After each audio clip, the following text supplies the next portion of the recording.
Kyle, thanks for being on the show, my man. Hell yeah. Pumped to be here. You have one of the most interesting careers or job titles that I've ever heard of in my life, other than weirdo, which came on my badge this morning. Before we get to that, though, I think you have also a super interesting story the last couple of years, like where you got where you're at. Super interesting dude. So maybe just rewind the clock, I don't know, 10 years and just the path you're on right now. Where does that thread start? Yeah, let's see. 10 years ago, it's a good place to start. What is it? 2018. So 2008. I just finished football and at Arizona State. Got pretty depressed with not knowing what to do. Then started getting into mixed martial arts, and that gave me direction and a sense of purpose. Did you have like aspirations to go NFL and that? Yeah, I just, when I was playing at Arizona State, I sat the bench. So I knew I wasn't going to go pro, junior, senior year, the writing was on the wall. I just didn't know what I wanted to be when I grew up. And I didn't like the things I was learning in school, even though ironically, I use them all now to podcast. I studied communications and sociology and psychology, and it things that fascinated me were what make people tick, and differences in societies and things of that nature. And then, how we talk to one another. So obviously that's all these things are incorporated here, but, started in mixed martial arts, did very well at the lower and middle promotions before getting the UFC. 2008, 10 years ago, would have been, me going on the Ultimate Fighter season 8. That launched my career in the UFC. I fought there for 6 years and, retired, not knowing what I was going to do, but having a little bit more trust and faith in what would transpire made it a little easier to let go of fighting. Yeah. So just as a pause on that, is it something that's kind of like you started doing one thing and the dominoes led to you being on that? Or was there an interest of like after you kind of got passionate about it? Yeah. Post fighting. For fighting. Was it something like you're like, okay, I want to do that. I see these guys on TV and like I want to do this. I had fought a lot growing up and loved it. It was like the only time where I felt real peace. Ironically, like I just felt like I didn't think about anything else, to be 100% present. I think if people read a book like The Rise of Superman or Stealing Fire and you begin to understand what flow states look like, I wasn't an adrenaline junkie, but I was a flow state junkie, and fighting brought me flow in a way that nothing else could, not football, not anything. And not knowing if fighting another trained professional would give me the same kind of feeling or not, that kind of kept me on the fence. But there was a guy I was training with who ran a local promotion in Arizona called Rage in the Cage. And he was like, just get in there, man. You're big, you're heavyweight, you look good, get your feet wet. If you like it, you can continue. If you don't, you never have to fight again. And I was like, all right, I'll do one. And I won my first 2 fights in under 30 seconds and was hooked. So it's pretty, and that was mostly just on athleticism, coming off of football and things of that nature. A lot of guys in the lower promotions are barroom brawlers that are just there trying to fight through childhood issues and not really they're not gonna amount to shit as a fighter. Right. So it was easy to just overwhelm them with speed and power instead of actual technique. Did you notice, funny that you brought that up, did you notice that people generally had a lot of like psychological issues that were holding them back, and like that's what led them there? And I think the only reason a guy would fight 60 times with about a 50-50 record was if they had some fucked up shit happen to them, right? Like, I mean, that's something I said from day one was, if at any level I get to a point where I'm batting 500, it's time to get out because it's too much damage. I wasn't fighting at 125 pounds like Demetrius Johnson, and those guys take damage too. I'm not trying to discredit their TBI issues and CT and all that shit. It happens at every level, but certainly at light heavyweight where you have Chuck Liddell and Tito Ortiz and, John Jones and Daniel Cormier and just guys that hit like Mack trucks, like to put myself in that, especially for the lackluster amount of money that you make as a fighter, it just didn't make sense anymore. As I was winning, it was very easy to stay in there for shitty pay because I was winning, and the opportunity to move up the ladder and fight for a title, it was always the carrot in front of the horse's mouth that kept me going. But the second I started losing again, once that got to where I was 4-4 in the UFC, I just said, if I lose this one, I'm out. And then I lost that one and retired and haven't really looked back. Yeah.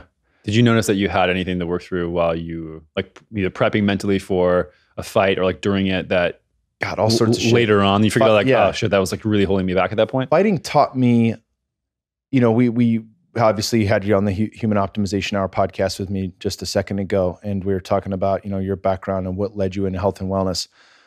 Fighting for me taught me everything about how to treat my body and my mind. There was a reason to learn that stuff. I knew, you know, I had to cut weight to make it down so I wouldn't be a super small heavyweight, right? So I figured out how to cut weight and how to get lean and lose fat just so I could fight at 205 at light heavyweight.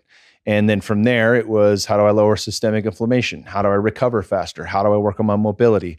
What are some of the hormetic stressors like ice baths and things of that nature that will help me recover more and lower inflammation and soreness? And so it really was the catalyst for me wanting to learn. Like, that was it. And I've read more as a fighter than I ever did in college and prior to that. So that was the fuel for me to become a better person and a better athlete. And in that, there was a lot of carryover. So how do I stay calm in the storm in a fight? Well, that meant I had to learn breath work. I had to learn how to control my mind. I learned how to actually quiet my mind through meditation and different practices like Qigong. That all came from fighting. That all came from someone trying to take my head off and me panicking, right? So, okay, I'm doing this. I want to do this. I'm not doing it correctly. There's a better way. You know, you look at a guy like Bruce Lee, you know, talking about the difference between a guy who fights angry and a guy who fights calm. And you can see it. You know, if you watch a fight, it doesn't take like some kind of type of special eye or special training or fansmanship to understand that. You can watch somebody who's calm, or even a fucking in a barroom fight. You know, somebody who's just flying off the rails is going to wind up and squeeze with every ounce. They're going to punch way slower, and they're oftentimes going to get knocked out. So things like that really gave me the tools. And did you work and that I utilize now? Did you work with a coach to identify these things, or is it just self-reflection after every fight? It was like, okay, what could I do better? And then you address those things, or how did you? So I had, let's see, for the reflective piece, I'll talk about that second. For the coaching stuff, I worked with 2 different sports psychologists. One worked with me primarily on visualization. The other one worked with me primarily on breath work and meditation practices like Qigong. I also had a boxing coach who was Native American. He would take me to the reservation before and after every fight camp, and we would do a traditional Temazcal sweat lodge. And so we would do that before every fight camp to kind of zero in on what we want to accomplish during the camp and what the game plan is and strategy, clear out anything from the last fight, and then go forward. After every fight, we'd go back and we would use that as a healing ceremony to let go of the things, to reflect on whatever was positive and what wasn't, and just move forward from there. Do a lot of fighters have that approach where they constantly have this feedback and improve and incorporate new systems in their life for improvement? Yeah, you have to. I mean, I think if anybody's good, and I wasn't great at the UFC level, but I fought there for a long time. So great by standards of someone on the street for sure, you know? And I think that in order to sustain that level, even if you just, you know, like if you look at a guy who plays in the NFL for 6 years, but you don't really see him much on TV, the guy was still a fucking great football player, right? And so what does that take to get there and stay there? It takes the constant search for knowledge, for looking for self-improvement. And if you look at any of the best guys in the world, often, I got to train with a lot of them, Chuck Liddell, Luke Rockhold, Cain Velasquez, Daniel Cormier, all these guys from AK and different groups of people. Ryan Bader, who's now looking to be the 2-division champion in Bellator at light heavyweight and heavyweight. They're constantly fine-tuning. They're constantly looking for whatever the latest edge is, whether that's altitude training or some type of recovery system they can use, you know, Normatec boots. It all exists, right? And there's constantly new technologies coming out. So whoever's really paying attention to that and has access, they're going to see results. And I think the people that, as with anything in life, if you have an interest in it, that stuff's going to find you one way or another. Yeah. And you certainly see that with guys that are performing very well. So one of the interesting parts of that is that I worked with a lot of NFL players when I was in private practice, and to my surprise, across almost every single organization that I, like maybe 7 or 8 of them that I like knew the inner workings of, they didn't have any of these resources available to them, and they did not care about nutrition. They did not really care about movement. They did not care about their inflammation levels, their mindfulness, anything. Like, these are all pro players, which is fascinating. Like, I wonder if it's like a difference between, obviously when you're fighting, it's like your body knows no difference from a life or death scenario. Like, it seems like it's every time is way more serious than I think maybe a football game. And I don't know if that's the difference, but it's just kind of crazy. Like, look at where the money is in the NFL, and like those players do not treat their bodies and their minds and improvement like this. Yet fighting, you have this as kind of like a constant. It's kind of an interesting split. Yeah, that is interesting. I think there's something to what you're saying about the level of importance with a fight versus a football game. And I played football since I was 10, so I can attest to that myself. Outside of that, like looking at fighting, you might only fight 3 times a year if you stay healthy, but the fight is nonstop. I mean, you think about it, fucking 24/7. And, which is great for the fight, not great for family life and other things. If you want to try to accomplish other things, I mean, it's pretty hard to do that when your head's in 2 places. But in terms of, how do I utilize that time constructively? If I'm constantly thinking of how to improve and I'm visualizing the fight outcome and working through practices and reviewing the sparring sessions I just had and what can I improve? Was I not fast enough? Was I, whatever, fill in the blank on how to improve. That type of reflection and thought and effort mentally put into that thing pays dividends. And it doesn't matter if that's fighting or if that's your fucking day job that you go to 40 hours a week. If you're outside of work, if you're outside of those hours and you're putting in the mental reps necessary to improve, it's going to show. Yeah, I think self-reflection is one of the biggest things, no matter what you want to do to improve, is like you said, you have a sparring session and you look at, where can I improve? I mean, you look at breaking it down and looking at that and then actually implementing it, I think is one of the challenging things that people don't realize, is that you actually have to do the work.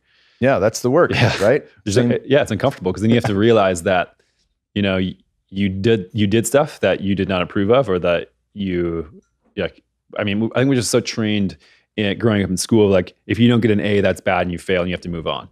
Whereas like life is not that simple. You can fail and then improve and then adjust and then try the test again. Typically, I mean, fight sometimes failing is not really good, but yeah, I mean, I think that this constant reflection is something that we don't really learn as we're growing up, which is a shame. I think we think that it's a one shot and that's it, and after that, like no use of trying again, no use of improving again. Yeah, and I mean, going back to football, like you show up and you're told what to do. You're told how to stretch, for how long. You count it out, 1, 2, 3. The captains are counting at the front. You go through the warm-up, you go through the practice, you go through the game, you go through film review, and your coach is the one that's telling you where and when you fuck up, where and when you do right? So there's always the external coming in, telling you what you're doing good and what you're doing wrong. So that really takes off this idea that I need to have self-reflection. I need to be thinking about these things on my own, so I really can take an introspective look into what's working and what isn't. Right? It's blind faith and trust work when you have a good team around you. But, there's a lot of people that get into mixed martial arts or anything else, or even just a job, and they accept what is. They don't have the balls to really pull back the curtain and say, like, is this for me? Is this something that benefits me? Is this something I should do long-term, or is this only going to get me by for the time being? And it's fine either way, as long as you know it. If you're not looking at that and understanding, like Paul Chek, I don't know if you're familiar with his work, but he calls this the prostitute archetype. It's fine to be a prostitute if you're doing that thing, you're prostituting yourself just to build up enough money or enough whatever so that you can actually do the thing you want later. And if you do the thing you don't want for long enough and you save and you do everything right, so that way you can start your own business, or you can put yourself through school, or you can leave the country to a place that's better. Fill in the blank. Whatever that thing is, that's the proper use of the prostitute archetype. The improper use of that archetype is to simply, whore yourself out for the rest of your life and just get by. Right. But we do that all the fucking time with our day jobs, with our spouses and significant others. We accept what is, and we take that as, this is my life for the rest of my life. Where did you learn about this for the first time? Is it something that you grew up with? Your parents or family teach you this, or is it something that football taught you or fighting taught you? Like, I think I probably began to think about these things in fighting, and it really was just like, what? I never wanted a desk job. I never wanted to work 40 hours a week. That's something I feared in college and feared when fighting or when football ended, which led me to want to still be an athlete and start training in mixed martial arts. But that type of reflectiveness happened with fighting, for sure. And then understanding, like, there's nothing that I do. Life's too short to think that this is something I have to accept for the rest of my life. And it stood out to me because so many people fall into that. And you can tell when you meet somebody if they're in that rut, right? And I've talked about this on my show before, but this idea of an elder versus an older. An elder are people that we respect. They're oftentimes have a wealth of knowledge and wisdom, and they've been through a lot. They're older people that have gained a wealth of wisdom through experience and want to share that. And they haven't lost their zest for life. They still have that. They still have that spark. Maybe they don't move as fast, but they got it. You know, like the grandma in Moana, right? She's fucking got it, right? So in tribes, we often would find more elders than olders. In the West, we find a lot of olders. There's a lot of grumpy old pieces of shit that don't have respect because they're very confined. They want to stick to their ways. They don't want to change. They don't want to go with the flow. They have everything regimented and they're very resistant to anything new, right? They've, in a way, lost their zest for life. They've lost their zest for the new. And, you know, the only constant in life is change, right? So the more in line we are with that, the easier shit gets. The more resistant we are to change and resistant to new things happening, the harder life gets because it's all perspective. Right. So talking about change, you retired, and then what was the next step? The next step was just to continue learning. You know, I didn't know, thankfully, the coach that was bringing me out for sweat lodges also introduced me to plant medicines in a very sacred practice of intention setting, reflection. And those became a great tool for me to be able to understand, like, this isn't the final piece. I know I wasn't going to fight the rest of my life. And I don't know, you know, oftentimes when you do a deep ceremony or you start something new, you don't know what the outcome is. You don't know what's going to happen. You don't know what's going to come up for you. Training that muscle to let go of the need to know is incredibly important. And by doing that, it allowed me to say, okay, I don't have to know what I'm going to do next. I just know that fighting's over and I can continue to learn and be passionate about the things that I'm passionate about. And I'll find something in that space. And that's exactly what happened. You know, I went on Joe Rogan's a few years ago. He recommended I started the podcast, ended up meeting Aubrey at Paleo FX. Two Paleo FXs ago, and we shared the same flight back to Vegas and just traded war stories on plant medicines, diet, health and wellness, nutrition, fasting, training, fill in the blank. And he's like, I want to fucking hire you, you know, and here I am today and on it. It's been about 15 months. It's been a very quick ride to get to where I am, but we're doing great. The podcast is doing great. I'm continuing to learn. I get paid to learn now. On it pays for my guests to come into town. They pay for me to travel. They pay for me to acquire new knowledge. All my books are covered. You know, in a lot of ways I lucked out, but in a lot of ways I manifested that myself as well. Yeah. I think you've carried that kind of self-reflection, testing, things like that into what you're doing now, other than the podcast and everything, which is amazing. But like, what are some of the other things you do here on it? Well, I'm you know, unofficially the office guinea pig. So we're trying shit out constantly. We got a new YouTube series coming out where it is literally called Human Guinea Pig. And I tried different things, tried carnivore. Didn't last that long.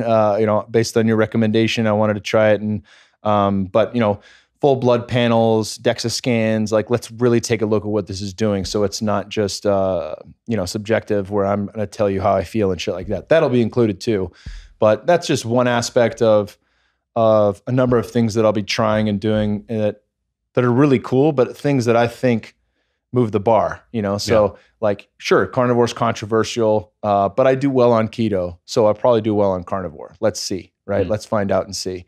Work in product development here on different supplements, food products, things of that nature. And that's been really fun because I've been into supplements since I was a kid. You know, I remember at 16 taking creatine 6000 ES by Muscle Tech and you're like, holy shit, this works. You know, like I think a lot of people remember the first time they took creatine and you're like, okay, there are some supplements that work. There's some that are bullshit, but there's some that work.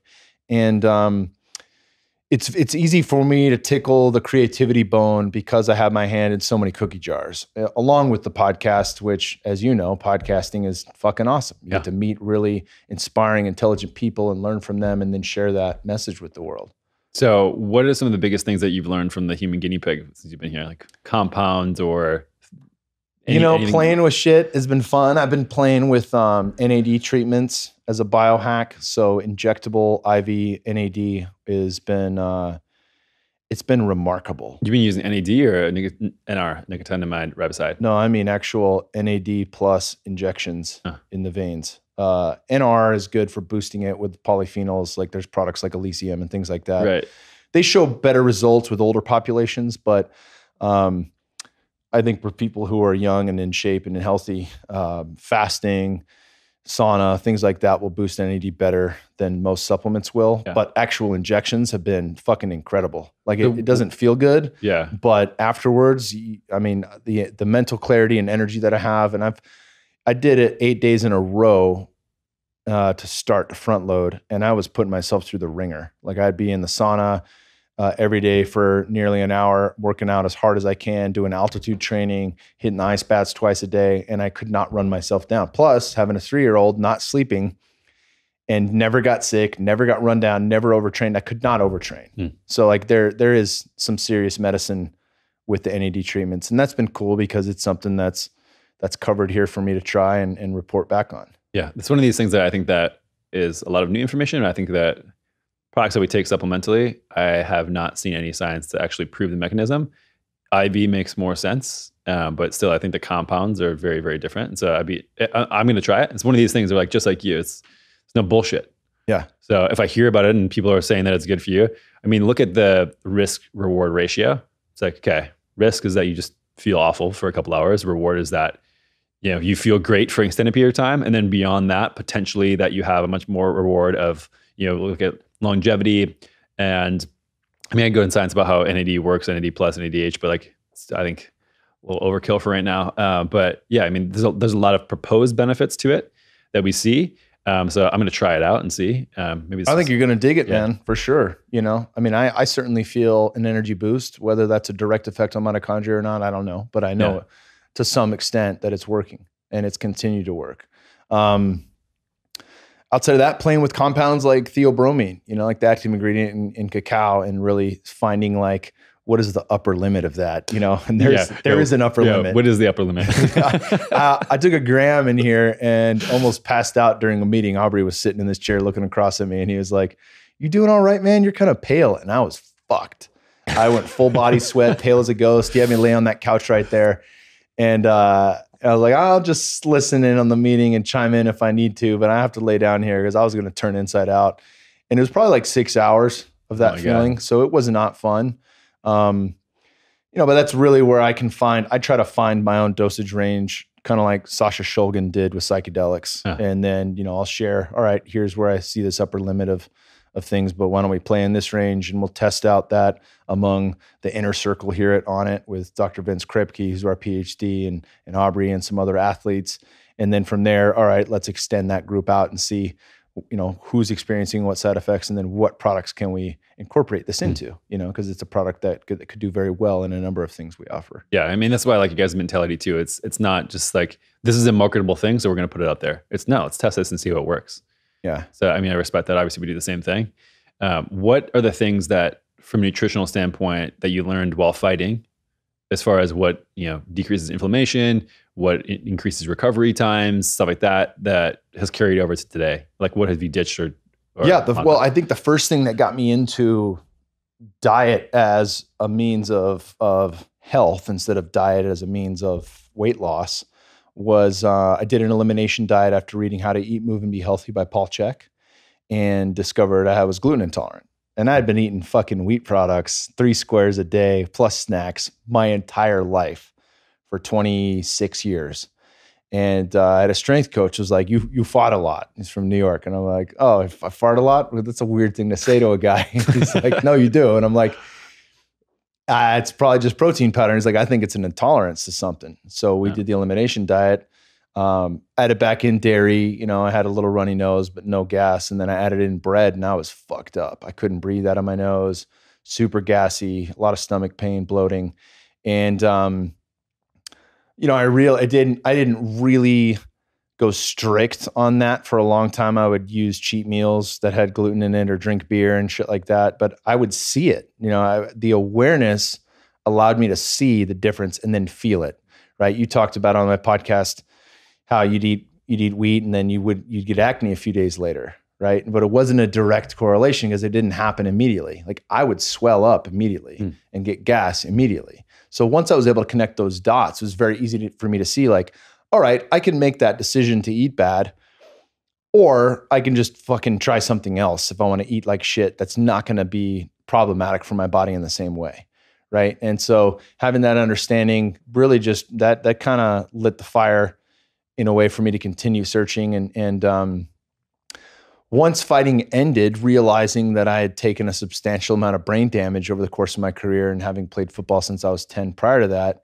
a lot was coming out with the ketogenic diet. And it wasn't something I tried in fighting just because of, I think a lot of the research then, people weren't doing targeted keto or things like that. You know, it was really with distance runners and a lot of the work from Volek and Finney.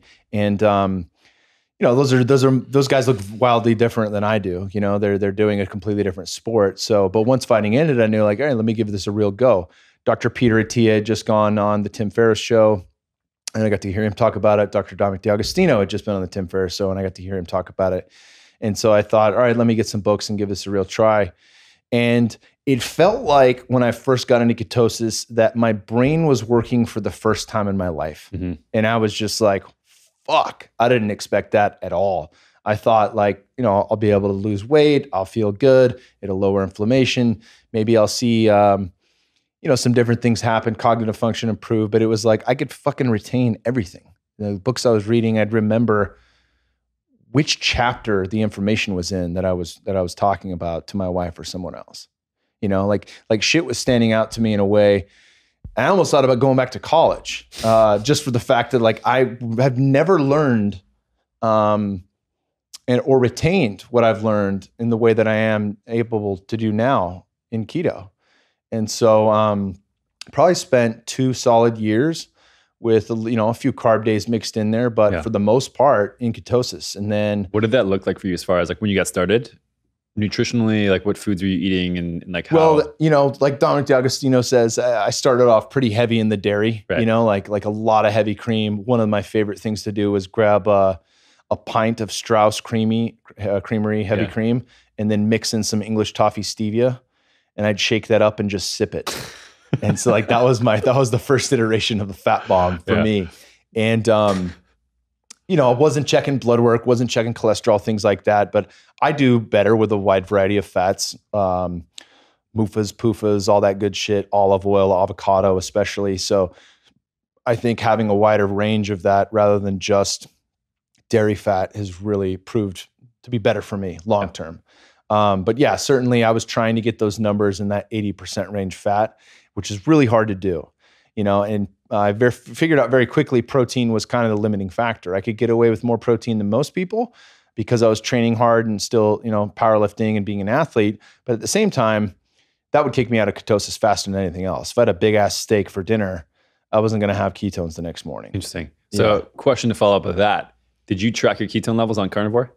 I did not track carnivore ketones, but I'm willing to bet that it's funny because I had the idea that for the first 2 weeks, I didn't need to track them because I'd still be actually shifting into ketosis. And from there, I was going to take a look. But, you know, it ended at 17 days because of the reaction that I had with a rash. And what I found was that it was super easy to go into ketosis after that. There was absolutely no lag, no keto flu, no issues there. And I haven't been in ketosis since last winter. So it's been a good 6-7 months since I've played with that. And it was a seamless transition. In addition to that, I had a ton of energy on carnivore, which usually comes to me in ketosis once I get through that first 2-week hurdle. But this happened right out the gate. And that was even with, you know, having diarrhea for 17 days. So you were not in ketosis before you did carnivore? No, I actually I wanted some contrast.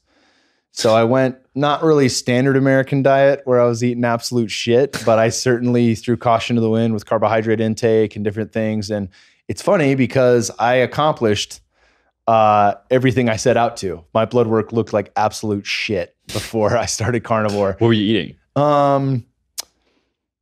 Look, when we talked about white rice, I'd have white rice with Thai food, which spikes my blood sugar like crazy. I look diabetic when I do that. You know, against the grain, gluten-free pizza, Mammoth keto ice cream. It was just a medley of things, like my favorite foods for probably a month, with no real direction and certainly not.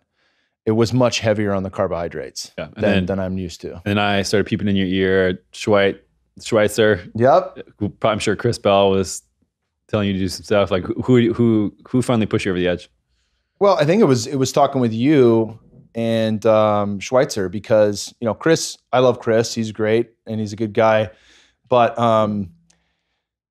you know, he doesn't understand the complexities of the difference between factory farmed animals and grass-fed free range beef. And that's an issue for me. So it's like, I respect what you're doing. I think it's working for you. But like, there's a clear knowledge gap here when it comes to the health of animals and how that impacts our bodies. Talking with you is a different scenario. And you coming from the ketogenic background, entering into carnivore space, I think that kind of gave me permission. Like, look, I do great on keto. Maybe let's have a look here.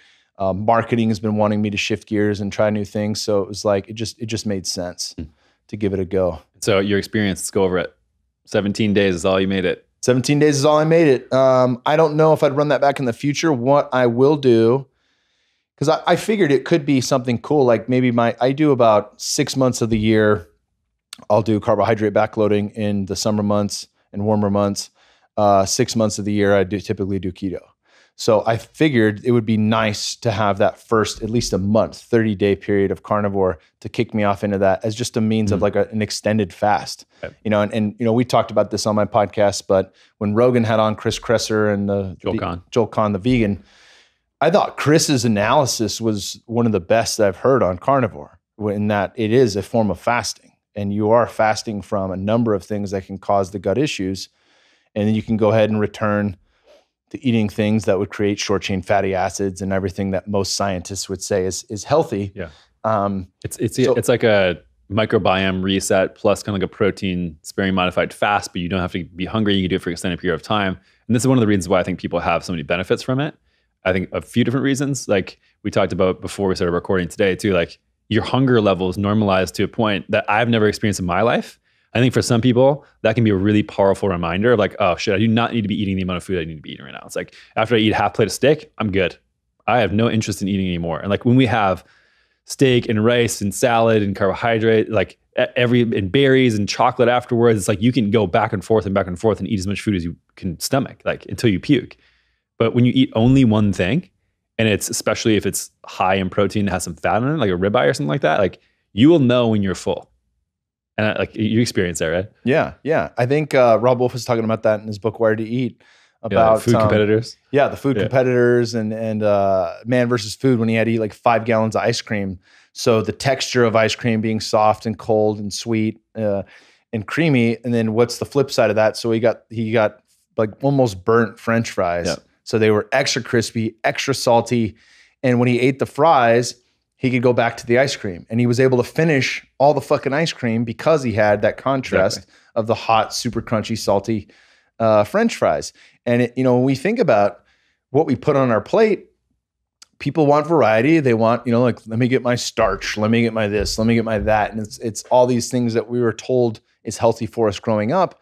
But for a lot of us, it's not, you know, and if I'm not competing in MMA, I don't need to have over 200 grams of carbs any fucking day. Right. I really don't even need that if I am competing. I just need to time them appropriately, right? Make sure that I'm recovered and topped off. But fine-tuning that for myself, figuring out like what works for me has been, I think, the biggest lesson in all this is that, you know, and as you know, in your experience, it's different for everyone. I'm sure I've tested after eating an apple, didn't have a big spike in blood sugar like you did, but white rice fucks me up. Sweet potatoes don't, right? So fine tuning and figuring out what works, that allows me to make a better decision, you know, especially when I am eating carbohydrates, you know, during the warmer months and my body tolerates it better. I can still do it right, or I can do it wrong, right? There's always that decision to make. What are the things that you look at after maybe incorporating a new food or switching foods to learn if your body tolerates it or not? So we talked about blood sugar, you're doing that. You talked about before you eat, you know, wheat, gluten, grains, like you puff up a little bit. What are the other things that are kind of key indicators for you that that's not something you tolerate? If I'm mindful, I will be able to tell, and I think there's some apps that'll do this for you, but heart rate variability changes, and it's not like I can tell if I'm beating consistently or inconsistently, and I have better heart rate variability. But I will see a jump in heart rate if I eat something that's problematic. So Like, if I like go at that moment, or like within an hour. Okay. So if I go for a post dinner walk, which we do every single night, and I get home and I sit down and start to relax, if I feel uneasiness or anxiety, that's a fucking sure fit that I ate something that wasn't good for me. Then that's a very easy way to tell. That also sounds woo woo, but trust me when I say, like, science supports this. If your heart rate jumps 10 beats or more because of the food you ate, that's a clear indicator that something's problematic for your body and it's under more stress. So it's got to work harder to get rid of that. Are you using just Oura Ring or anything like that? I have the Oura Ring, but I mean, we would do, like, now I can feel it, right? So that's what I'm talking about. Just a raise of your heart rate. There was an app that I used where you'd put your finger over your camera on your phone and it would read your heart rate there. And they would ask you to specifically do it at certain times post food, and you could tell. So I think that kind of gave me, similar to, we had Anthony DiClemente, the biohacking guy, on our show recently, and he talked about using an Oura Ring for a year, and now he doesn't use it because it was just about training him to be able to feel what a good night's rest looked like, to be able to feel what good heart rate variability looked like, so that he didn't have to rely on that thing as a crutch going on. Now, I still wear my Oura Ring. I like having that information, accessible to me. But I think there's a lot of benefit to having that. Like, all right, let's take the training wheels off. We don't necessarily need that anymore. Yeah. So heart rate variability, if people are not familiar with that, is basically just, so if your heart beats 1 time per minute, generally looking at 60 seconds, it should beat every second, right? But you have variability within those heartbeats, and so it may be 960 milliseconds, and then the next one's 100 or 1040 milliseconds. And you want to have some variability in that. So the higher your variability, like the more that is an indication that part of your nervous system that calms you down and allows you to rest and digest, for example, is active, and that your body basically does not perceive a threat. If that goes down, then what happens is your body is more into a sympathetic nervous state where it's fight and flight. And you are more tense and, like you said, anxious. And like you said, maybe you are more calibrated now to feeling that way. Where like you go, okay, shit, this is something that is affecting me negatively here. And you can use, like, Oura Ring works. There's some apps out there. I've traditionally used a Polar H10, like a chest strap, and just use an app on that. Until it's the same thing, like I use it so much time. And then I was like, oh, this is what it feels like after heavy deadlifts the next day. Okay, now I should put this thing like that. And so I learned from a training perspective, like, for instance, I got back from Thailand 2 weeks ago, hit the gym hard 3 days in a row, and then felt like trash and couldn't get back onto a normal sleep schedule. Took it easy for a few days, and now I've still been slowly ramping up. And when I wake up in the morning feeling like, okay, how do I feel? And being aware of that. And if sleep is consistent, throwing that out and be like, okay, was it a bad night of sleep, or is it the things I did in the last day, 2 days, 3 days affecting my readiness, for example, or my nervous system? And so like you said, I think it's about stacking these awareness buckets of, how does this thing affect me? And using these tools to generate some feedback are super important. Anything else you're doing in that front to? Just continuing to look at different tests. We're going to have Dr. Stephen Cabral on the show. He's been on Mind Pump, Ben Greenfield, and Anthony DiClemente's podcast. Functional medicine guy. He runs a concierge service online where you can do a number of different testing. And there's some of these tests that I've done before, like an organic acids test, that I find to be incredibly insightful. The Dutch test? Yeah, Dutch test as well. My wife's done that. But we ordered, he said, look, we can make this as affordable as possible and just order the things we think that'll be the most beneficial. And I was like, no, on its covering this, let's run the gamut. That's just more information we can talk about. So hair tissue mineral analysis, metals, from where? Name it, all from Cabral. No, where? Hair sample. Oh, I don't know. Yeah, exactly. I'm bald. So I got some chest hair, armpit hair. I don't know if that still works. I'll have to talk to him about it. But yeah, I want to take the deeper dive into my own health and wellness and report back on that. I think it's good to be transparent in what's going on internally and how we work through those things. This is all learning for me. I'm not an expert in anything. I'm just trying to learn and grow and report back as I do so. And I think it's important that, it just makes more sense if you can attach a face to the outcome, right? It's one thing if a guy comes on the show and he's like, oh, I had a patient with IBS, or I had a patient with this problem and we fixed it through these modalities. And it's like, oh, okay, that's cool. But you don't know the person. people know you if they listen to the podcast, because hopefully you've exposed pieces of yourself that you wouldn't get on an Instagram post, right? And the same thing goes for me. People listen to Human Optimization Hour and they've come to understand a bit of how I think, a bit of what makes me work, and in the processes that go on. So why not just expose that layer of health a little further and really unveil what's going on inside and how I'm working to fix things? Yeah. So you said before that you've experienced some brain damage doing football and doing fighting. Is that something that's just, you assume that is the case, or have you quantified that at all? I haven't quantified through like MRI or fMRI or CAT scans or anything like that. I mean, I've had CAT scans that showed like, all right, you've healed from the concussion, you can fight again, things of that nature. But I haven't seen like, it's not like I did a pre-fight CAT scan and then mapped that to the post-fight career CAT scan. What I have found is that, like just from a feeling standpoint, there's no doubt my brain works better now through ketosis, through using plant medicines, where science is now showing a benefit cognitively on a physical side of things. You know, there's alkaloids in ayahuasca that can create new neuronal pathways and actually heal the brain. There's various components to psilocybin mushrooms that help with cognitive function and actually healing the brain.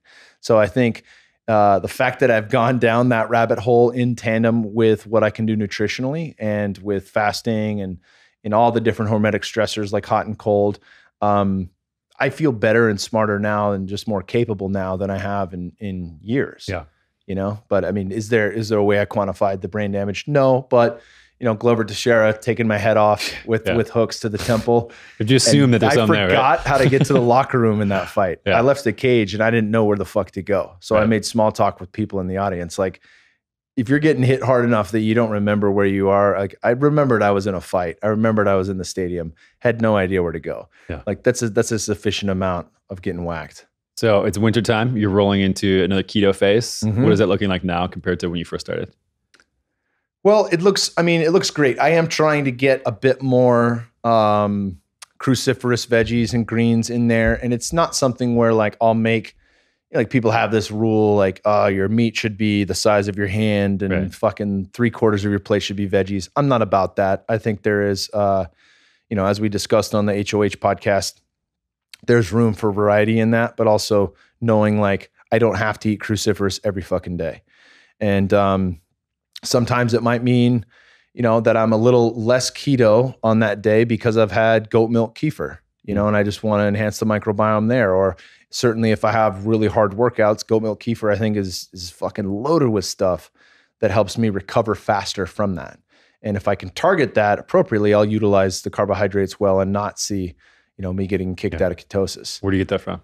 I think they got it at Whole Foods, Central Market. They got it all over. It's like Redwood Hill Farms or something like that. But there's a goat on the face, and it's the only goat milk kefir that I've seen in stores. Do you just not do well with other? Because I know that Mother Culture is a local brand here that does a kefir that I just got at the farmer's market the other day. Ooh, I'll try that out. Yeah, it's amazing. Mother Culture. Yeah, they have an awesome yogurt. I just don't do that well with yogurt, but with kefir.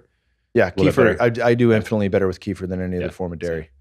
But yeah, just different things like that, ways to incorporate foods that I enjoy that, you know, and I mean, I'll have flexibility on Thanksgiving and Christmas just for the sake of flexibility's purposes. You know, I'm not going to be 0 carbs or under 50 grams a day for 6 months straight. There will be opportunities to eat carbohydrates on certain days when I'm in LA or when I'm on a holiday or something like that. But 95% of it will be keto. Yeah, and I think from there, I'll get, you know, the bulk of my results without having to stress or worry about missing out on sweet potatoes on the holidays and shit like that. And that's kind of my philosophy around holiday time too, is like, if I'm going to be eating something that's not keto, or if I like generally want to be in keto and that comes up, I just make sure it's real food. If it fits that filter, like I don't really care about it. Yeah, I'm not going to eat like fucking weird little apple pie turnovers and stuff like that. You know what I mean? Yeah. It's going to be something where I keep it in a window of like, is it sweet potatoes? Is it this? Like then squash and stuff like that. And as long as it's real food, I don't like. Yeah, if I hit a hard workout that day, you know, or really deplete glycogen levels, odds are I'm not going to get a ton of inflammation from it. I'm not going to get fat from it. I'm just going to, you know, I might negate ketone production for a small period, but it's not going to take me 4 days to get back in. I'll jump back in quickly. Yeah. And so I think, you know, having those ideas around when I eat carbohydrates and being mindful of how I train and how I operate outside of that, I think that makes a big difference. Yeah. I think the flexibility of it too. Like I don't think humans are programmed to be consistent nutrition consumers. Like we've had a lot of variability in our past. And so I think that we've been very opportunistic. And I think that being able to eat carbohydrates makes a lot of sense. And I think that people, when they get into the ketogenic diet, think that it's an all or nothing thing, and that they feel really, really guilty if they get out of ketosis, like they failed. And that's not a human reality. I think we need to open up that viewpoint a little bit wider. And like, yes, it's helpful if like the first time you're ever in ketosis, you spend 4, 6, 8 weeks doing it, because you actually have receptors that need to upregulate and turn over so you can actually use ketones as fuel. After that time though, like if you get like truly keto or fat adapted, it's a different story. And then now you can start using some of this metabolic flexibility, like you said, timing carbohydrates and really fine tuning it for yourself. I mean, I've been doing this stuff for a very long period of time. You have too. Like, I don't think that either of us feel like we're at a set point where we're like, okay, figured it out for the rest of my life. Like, I think it's going to be an infinite tweaking and learning. Yep. Until I'm dead, which hopefully will be a long time from now. Yeah, long time. Yeah. But yeah, man, appreciate the chat. So obviously you're here on it. Why don't you tell people where they can find you otherwise? Well, check me out, Human Optimization Hour podcast, and anywhere podcasts are found, at Kingsbury, Kingsbu on Instagram and Twitter. Speedo pics. You won't find me on Facebook much, but of course onit.com, and then anything at Onit with Facebook, Twitter, Instagram. I'm usually posting stuff there. We got clips, so you'll find yourself in clip form on the social media channels at Onit, promoting the podcast when it comes out. So lots of good stuff there. And of course our blogs and things of that nature that we're working on, YouTube channel for Onit, all good shit there. Awesome, man. Appreciate you. Awesome, brother. Thank you.